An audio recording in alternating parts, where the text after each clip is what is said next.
अहिले चाहिँ ठ्याक्कै बेलुकाको 4 बजेको छ।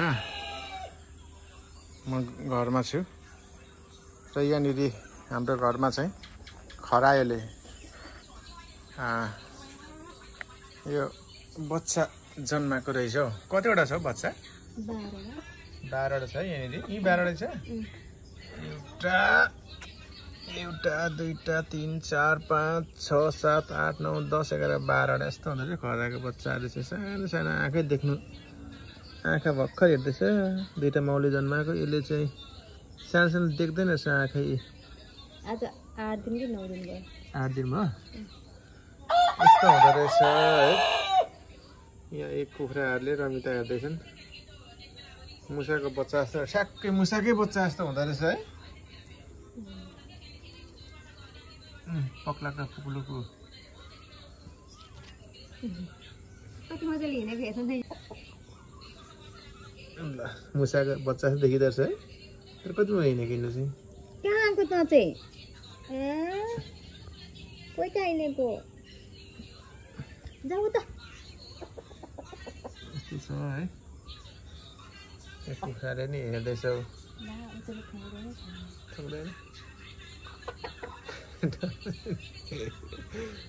कुखुरा र खरायोको बच्चाको विरोध त खरायोको बच्चाले जितेको छ अहिले। यो चाहिँ एक महिनामा ब्याउने रहेछ।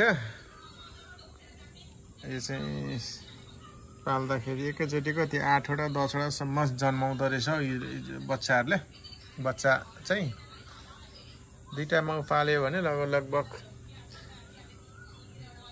4-5 महिना पछाडिदेखि जन्माउनु थाल्ने रहेछ। कता गयो? यहाँ छ। कति मजाले हिँड्दैछ। यसले आँखा देख्न थालेछ है।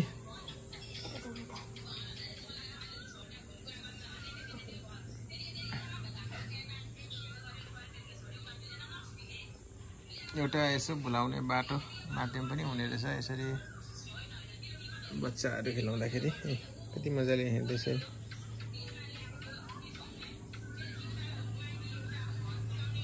यो नि कति महिना भयो पालेको यो खरायो? माघमा ल्याएको होला। माघ 4 महिना। 4 महिना भयो। 4 महिनामा चाहिँ बच्चा जन्मायो है। यो कतिवटा जन्माउँदो रहेछ एकपल्टमा? एउटाले 8वटा जन्माएको थियो, एउटाले 6वटा। एउटाले 8वटा, एउटा 6वटा। दुईटा मर्यो। दुईटा चाहिँ थाहा नपाइ मऱ्यो है। कति मजाको क्या। यस्तो खेलाउँ लाग्ने क्या हेरेर नि।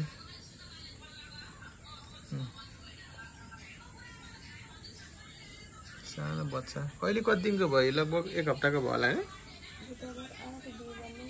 आज 11 दिनको भयो। 6वटा चाहिँ 8 दिनको भयो होला।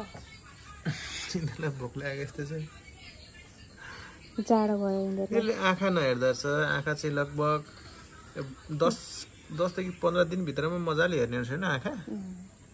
त्यसरी चाहिँ कति मजाले बसिरहेको छ। जाडो चाहिँ अति हुने रहेछ पुग्लुकै लड। खरायोको बच्चाले पनि यसो भुलाउने मेलो।